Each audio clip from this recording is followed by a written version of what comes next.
জঙ্গি গোষ্ঠীর সাথে বর্তমান সরকারের আচরণের হুবহু মিল থাকার কারণেই দেশে একের পর এক বিচার বহির্ভূত গুপ্ত হত্যা, গুম ও খুনের ঘটনা ঘটছে বলে অভিযোগ করেছেন বিএনপির সিনিয়র যুগ্ম মহাসচিব রিজভী আহমেদ।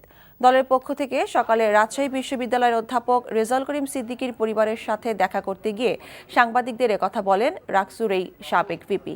এ সময় তিনি খুনিদের গ্রেফতার এবং তাদের নেটওয়ার্ক চিহ্নিত করে আইনের আওতায় এনে দৃষ্টান্তমূলক শাস্তি দেওয়ার দাবি জানান। রাজশাহী মহানগর বিএনপি সভাপতি মিজানুর রহমান মিনু, কেন্দ্রীয় সহ সাংগঠনিক সম্পাদক শাহিন শওকত, জেলা ও মহানগর বিএনপি সহ দলের স্থানীয় নেতারা এ সময় উপস্থিত ছিলেন।